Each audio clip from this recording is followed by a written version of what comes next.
Hello everyone. Oh god, I am absolutely exhausted right now. Welcome back to the Deranged Reader. Alrighty, so I'm going to do a review and then I'm going to show you the next book that I'm going to be reading. So I finished the book For Found Dead by Natalie D. Richards, and this is my first book from her that I read. So this is basically, it is the final night that this theater's open because the entire area is going up for auction.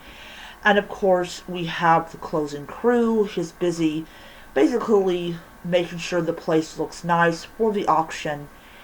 And there's a woman that arrives, and they notice, or our main character notices, that he has a gun.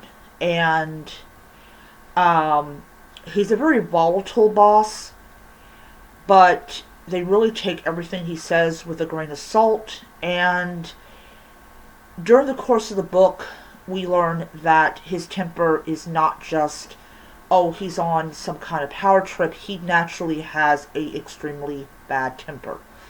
And he goes and he starts killing his own co-workers.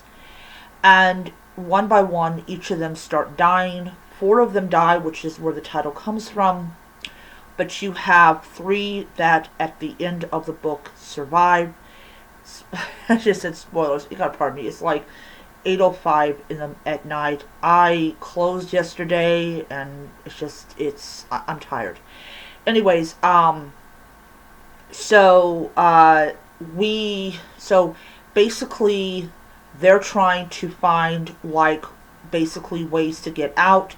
They know that there's still an active alarm because the building is not 100% unarmed. I mean, there's like a huge chunk that is like there's no circuit going through, but at the arcade there is still an active fire alarm.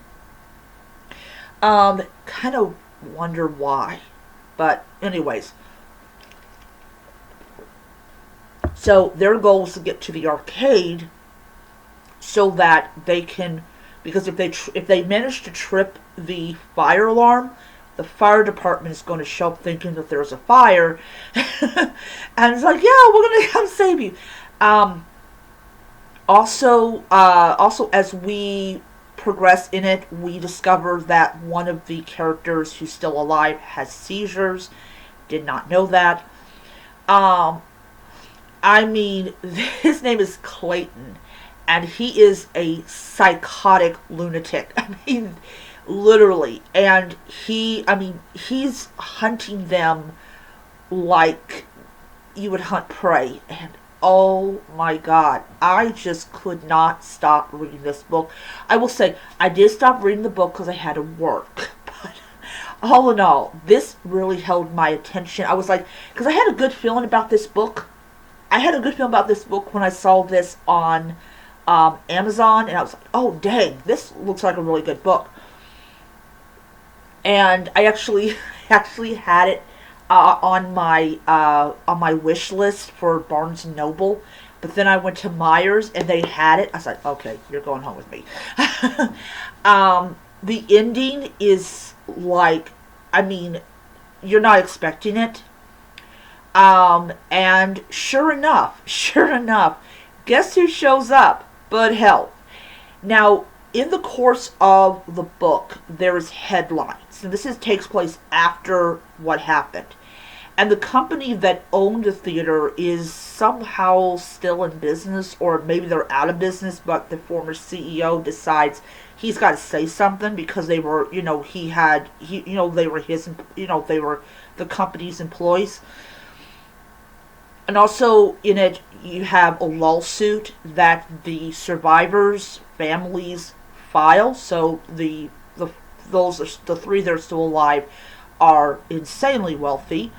However, one of them ends up in a psychiatric hospital because of what happened.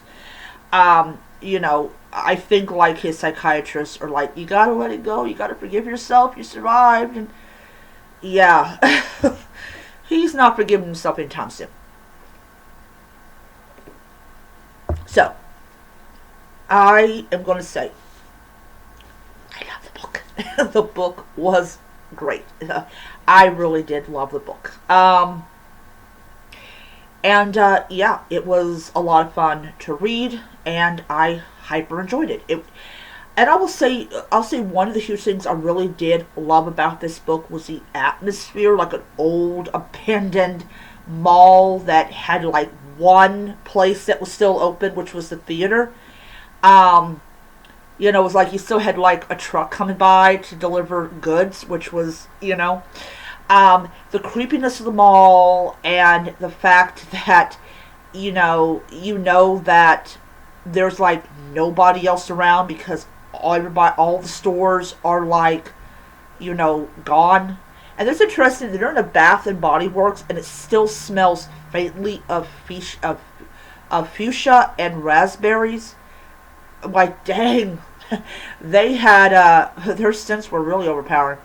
But anyways, yeah, so I enjoyed this book a lot, and Clayton was, I, Clayton was bad news. Anyway, so, yeah, I mean, also in this one, you also get a feeling of, like, the determination to survive, like, I am still reading Kiss the Girls, and I got the same feeling of, like, survival and doing what you have to do to survive and all that. And that's what really makes a lot of these books, like, really good. Alright, so I gave it 5 stars on Goodreads, and yeah. But I'm gonna say this, even though it is the new year, it still gets me to put the rating on because, heck, I want people to know I enjoyed it. Alright, so anyways, I will see you guys around. So until next time, stay spooky, stay scary, keep reading your horror books.